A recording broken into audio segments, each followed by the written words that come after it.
For this particular lesson, we're going to be focusing on the form or style in which we write a set. So we've learned about real numbers here, and rational and irrational. All the subsets of real numbers.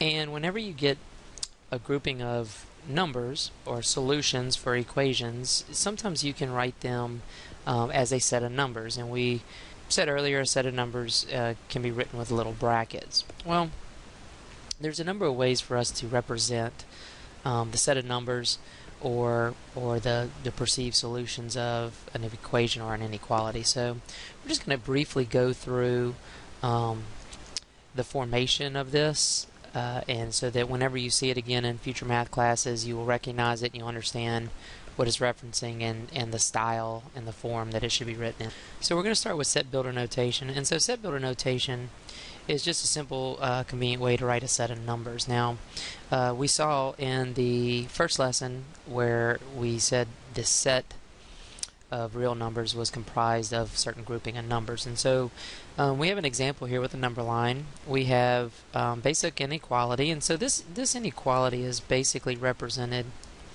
simply by x is less than 10. So if you remember from Algebra 1, that's all of the x values that are smaller than 10 can be represented on the number line. Now, the number line has what we call an open circle or an open disk because it's not equal to 10, and then we shade everything down the line and provide this little arrow indicating that goes infinitely on to negative infinity because it's all values less than 10. Now, if we want to represent those solutions to that inequality, if you will, we would want to write them as a set of numbers. And so that's where set builder notation comes in. And you can see the set of numbers. And of course it reads the set of all x's such that x is less than 10.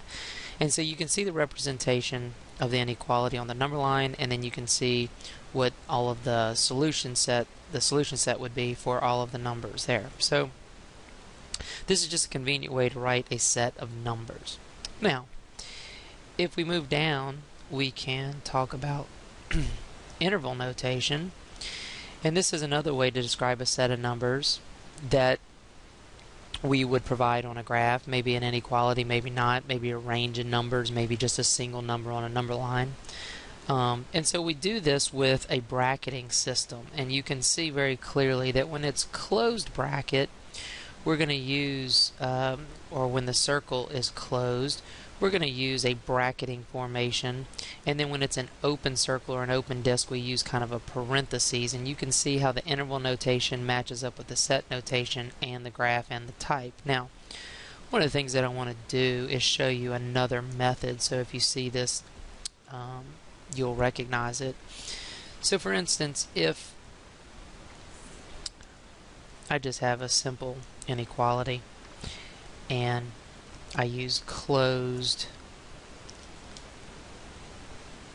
disk and I shade it in between there, and we said that would be A and that would be B, and that would be represented by a closed interval notation with the brackets.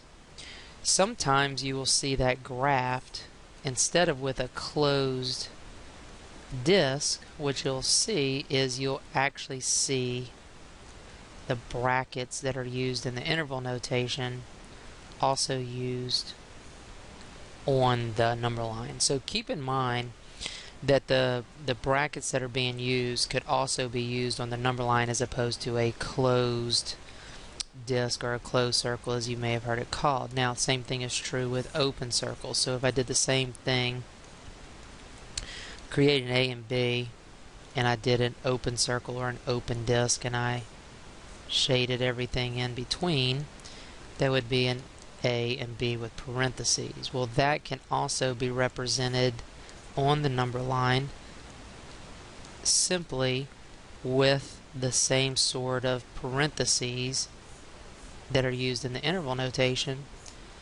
in place of the open circle. So just be aware that when you move on to advanced math or calculus, you may see these represented in a variety of ways. So very important that you understand that and how to style the interval notation and style the set builder notation. And of course, this graph is a good graph that give you that idea. So anyway, we'll just stop right there. We'll come back in the next video and work on a couple problems.